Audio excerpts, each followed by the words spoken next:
بسم اللہ الرحمن الرحیم، السلام علیکم۔ آپ دیکھ رہے ہیں حالات، میں ہوں سعید چودھری۔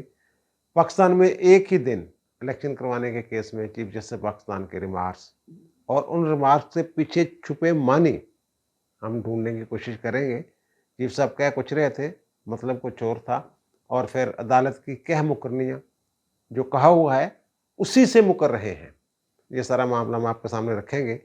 اور پھر عمران خان کی اہلیہ بشرا بی بی نے ایک لیگل نوٹس بھیجا ہے مریم نواز شریف کو، جس میں انہوں نے کہا ہے کہ مریم بی بی مجھ سے معافی مانگ لیں، آپ نے مجھ پہ جو الزام لگائے ہیں ان پر سرے عام معافی نہ مانگی نا، پھر میں آپ کو عدالتوں میں گھسیٹوں گی، قانونی کارروائی کروں گی، اور 7 دن دے رہی ہوں میں آپ کو۔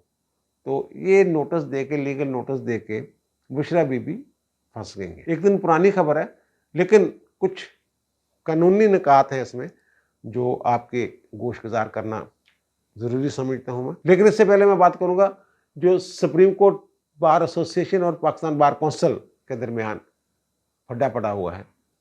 اصل میں پس منظر تو اس کا سیاسی ہے، بہرحال بات کرتے ہیں جو عدالت میں معاملہ گیا ہے۔ پاکستان بار کونسل نے سپریم کورٹ بار ایسوسی ایشن کے سیکرٹری مقدر اختر شبیر اور ایڈیشنل سیکرٹری کو معطل کر دیے، اور اس کے خلاف وہ عدالت میں گئے ہیں، اور کیس لگا ہوا تھا مسٹر جسٹس محمد علی مظہر اور عائشہ ملک صاحبہ کے بینچ میں۔ انہوں نے پاکستان بار کونسل کو نوٹس جاری کر دیے ہیں، لیکن انہوں نے سٹے نہیں دیا، حکم امتناعی جاری نہیں کیا۔ انہوں نے کہا جی نا، پہلے ہم نوٹس جاری کریں گے اور پہلے یہ بھی دیکھنا ہے کہ آپ ڈائریکٹ سپریم کورٹ میں آگے ہیں 184 سب آرٹیکل 3 کے تحت، تو یہ 184 کا کیس اوریجنل جورسڈکشن کا کیس سپریم کورٹ کا بنتا بھی ہے یا نہیں بنتا ہے۔ یہ میں اس کا ذکر کر رہا ہوں کہ پرانا مجھے معاملہ یاد آ گیا لاہور ہائی کورٹ میں، اور جج صاحب کی جو بدنیتی ہے اس کو آپ سمجھ لیں گے۔ جو آج انہوں نے کی ہے محمد علی مظہر صاحب اور عائشہ ملک صاحبہ نے کہ نوٹس جاری کیے ہیں، اس کے بعد دیکھیں گے کہ جناب یہ معاملہ بنتا ہے یا نہیں بنتا ہے۔ تو جب منیر ملک صاحب جو تھے وہ الیکشن لڑے ہیں سپریم کورٹ بار کے صدر کا، اور جب یہ الیکشن ہوتا ہے تو کیونکہ سب سے زیادہ ووٹ لاہور میں ہیں سپریم کورٹ کے وکلا کے، تو سارے امیدوار جو ہیں وہ لاہور میں جمع ہو جاتے ہیں۔ منیر ملک صاحب بھی لاہور میں تھے، اور منیر ملک صاحب الیکشن جیت کے اناؤنس ہو گیا، لیکن ایک امیدوار تھے، میرے ذہن میں جو نام آ رہا ہے، پرانی بات ہے، نواب سعید اللہ خان صاحب۔ انہوں نے جناب الیکشن رزلٹ کو چیلنج کر دیا، اور کیس کس کے پاس لگا؟ جسٹس میاں ثاقب نثار صاحب کے پاس۔ اور جو نواب سعید اللہ خان صاحب تھے ان کے سب سے بڑے سپورٹر تھے ملک قیوم مرحوم، وہ ان کے کینڈیڈیٹ تھے اصل میں۔ وہ گئے ہیں تو سارے لوگ سوچ رہے تھے کہ جناب یہ سٹے کیسے ہو سکتا ہے، لیکن ثاقب نثار صاحب نے وہ سٹے کر دیا، حکم امتناعی جاری کر دیا، کوئی نوٹس نہیں دیا۔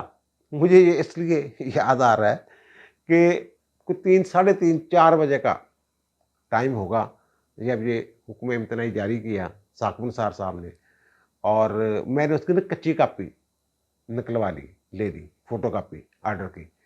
تو میں نکل رہا تھا تو منیر ملک صاحب وہاں احاطہ جو ہائی کورٹ کا احاطہ ہے وہاں موجود تھے، میرے خیال رمضان چودھری صاحب ان کے ساتھ تھے۔ تو میں نے کہا جناب آپ ادھر کھڑے ہوئے، آپ کے خلاف ادھر سٹے ہو گیا ہے۔ تو نے کہا ہیں وہ سٹے کا، مجھے تو نوٹس ہی نہیں ہوئے۔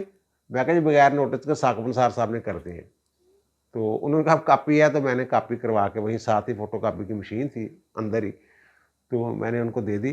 تو بہرحال وہاں پھر جو بات میں نے سنی، ان کا اچھا ہو تو سٹے کر ہی دینا سی انہیں، ملک قیوم دا بندہ سی تے ثاقب نثار اور انہوں نے پھر بہرحال وہ میں نے اس پہ ایک آرٹیکل بھی لکھا۔ میں نے کہا جناب یہ تو پاکستان بار کونسل میں معاملہ جانا چاہیے تھا، عدالت کو اس میں نہیں پڑھنا چاہیے تھا۔ تو لیکن انہوں نے جناب وہ سٹے کیے رکھا، اور بعد میں پھر معاملہ سپریم کورٹ گیا، اور سپریم کورٹ نے پھر وہی جو میں نے عرض کیا ہے پاکستان بار کونسل کو انہوں نے بھیجا تھا کہ اس معاملے کو آپ دیکھیں۔ تو پھر بعد میں ظاہرہ منیر ملک صاحب جو ہے وہ صدر کے طور پہ انہوں نے کام بھی کیا۔ جب افتخار محمد چودھری کو مارچ 2007 میں معطل کیا گیا چیف جسٹس کے عہدے سے اور ان کے خلاف ریفرنس بھیجا گیا، تو جو وکلا کی تحریک تھی اس کا آغاز منیر ملک صاحب نے کیا تھا۔ اچھا، اب یہ بتانا مقصود تھا کہ یہ جو ثاقب نثار صاحب کے بارے میں لوگ کہتے ہیں نا کہ جناب یہ شروع میں ٹھیک تھا، آخر میں غلط تھا، گڑبڑ کر گیا،